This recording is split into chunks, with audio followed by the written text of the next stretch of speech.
चोरी और ऊपर से सीना जोरी। खड़गे जी ने तो पहले भी जहरीला सांप कहा है आरएसएस बीजेपी को, उन्होंने आतंकवादी कहा है बीजेपी को, सनातन को अपमानित किया है और 150 से ज्यादा गालियां कांग्रेस ने दी है मोदी जी को कि मोदी जी की कब्र खुदेगी, गंगू तेली, नीच, भस्मसूर, उनकी जाति, उनके परिवार, उनके माता जी को गाली।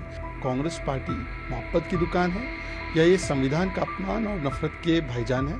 और ओसामा जी, हाफिज सईद साहब, नक्सली शहीद, आतंकवादियों को क्लीन चिट देने का काम कर रहे हैं। तो ये दिखाता है कि मन में संविधान नहीं है इनके, केवल जुबान पर संविधान और मन में केवल और केवल अपमान की दुकान, यह है इनकी पहचान। चोरी और ऊपर से सीना जोरी।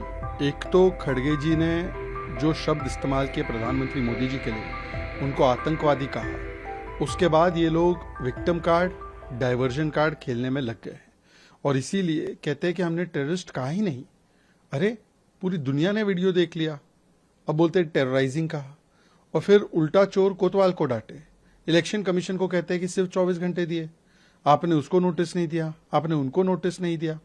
तो ये दिखाता है कि कांग्रेस पार्टी डिफेंड कर रही है और खड़गे जी ने स्टेटमेंट राहुल गांधी के इशारे पे दिया है। खड़गे जी ने तो पहले भी जहरीला सांप कहा है आरएसएस बीजेपी को, उन्होंने आतंकवादी कहा है बीजेपी को, सनातन को अपमानित किया है और 150 से ज्यादा गालियां कांग्रेस ने दी है मोदी जी को कि मोदी जी की कब्र खुदेगी, गंगू तेली, नीच, भस्मसूर, उनकी जाति, उनके परिवार, उनके माता जी को गाली, क्योंकि वो ओबीसी समाज से आते तो राहुल गांधी ने उनको गाली दिलवाई।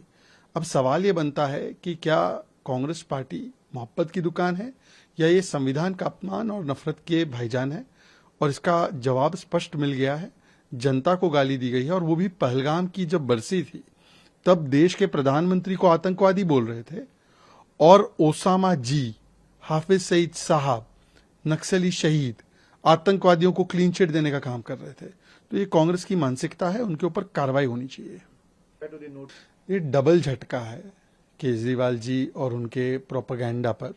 पहले केजरीवाल जी ने दुर्भावना के साथ एक महिला जज के खिलाफ अनर्गल आरोप प्रत्यारोप किए और उनको हटाने की पूरी साजिश रची, जिसको हाईकोर्ट ने ध्वस्त कर दिया। और उसके बाद उन्होंने जब निर्णय नैरेटिव से कंट्रोल नहीं हो पा रहा था तो सोशल मीडिया पे नैरेटिव को कैसे कंट्रोल किया जाए, इसके लिए सिलेक्टिव वीडियोस लीक किए और दिल्ली हाईकोर्ट ने उसका भी संज्ञान लेते हुए उन वीडियोस को हटाने की बात की है, आदेश दिया है। ये वैसे तो अपने आप को संविधान के बड़े रक्षक बताते हैं, परंतु देखिए ना, जब संवैधानिक संस्थाओं पर कुठाराघात करते हैं, चुनाव हारते तो इलेक्शन कमीशन को गाली, प्रधानमंत्री पद को गाली या जुडिशरी को गाली। तो ये दिखाता है कि मन में संविधान नहीं है इनके, केवल जुबान पर संविधान और मन में केवल और केवल अपमान की दुकान, यह है इनकी पहचान। प्रभातखबर.com, विश्वास वही, रफ्तार नहीं।